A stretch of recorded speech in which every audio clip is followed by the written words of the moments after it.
and welcome to the Vlogging Pod. In this episode, we're diving into the recent 60 Minutes interview with the head of this administration.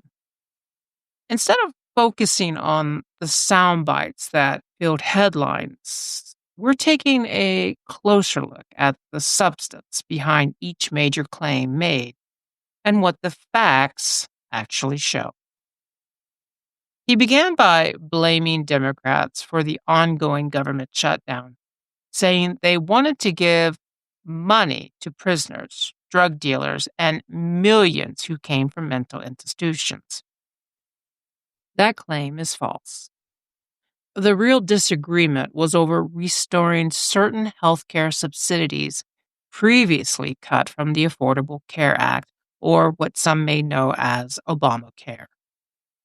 There's no proposal that gives federal health coverage to undocumented immigrants, and no evidence that anyone is funding mental institutions or releasing people to claim benefits. Next, the head of this administration credited tariffs for record stock market highs and booming 401ks, warning that if the Supreme Court limited his tariff powers, the economy would collapse. Economists have long disputed that framing. Tariffs are paid by U.S. importers and typically passed on to consumers. While market performance depends on a wide mix of global factors, not one policy lever.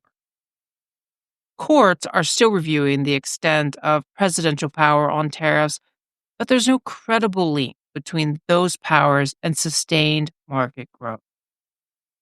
When questioned on ICE raids, he insisted the agency is deporting the worst of the worst.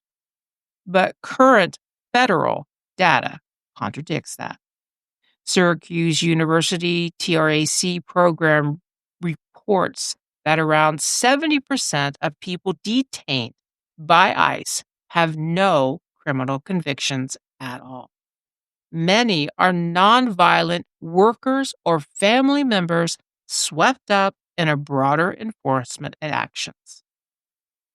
On the subject of domestic unrest, he claimed he could invoke the Insurrection Act in a heartbeat and that no judge can challenge it. The statement is exaggerated. Courts can review whether such an order is lawful. Presidents have used it, with the most recent being during the 1992 Los Angeles riots, which was hardly routine. He asserted that the United States has more nuclear weapons than any other country. According to the Federation of American Scientists, that's incorrect.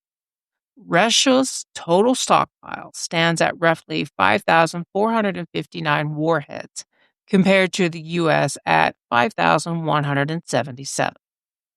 While the U.S. may lead in deployed strategic warheads, it does not hold the overall numerical lead.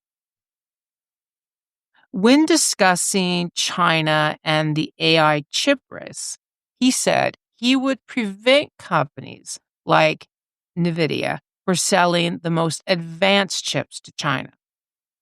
That claim lines up generally with current export restrictions. But his tone implied a personal directive rather than an existing bipartisan policy framework. It's true the U.S. continues to tighten its grip on advanced chip technology, but it's also true that several restrictions predate this administration.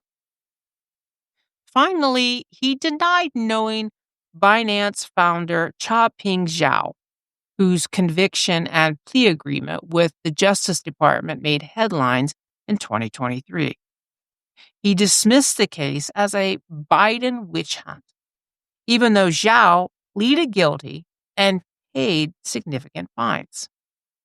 The issue gained further attention because of a mention of a potential pardon discussed in extended footage of the interview, raising questions about selective editing and political optics. Today's sources come from Full transcript by Nora O'Donnell for 60 Minutes interview, CBS News. Fact-checking 60 Minutes interviews, political fact.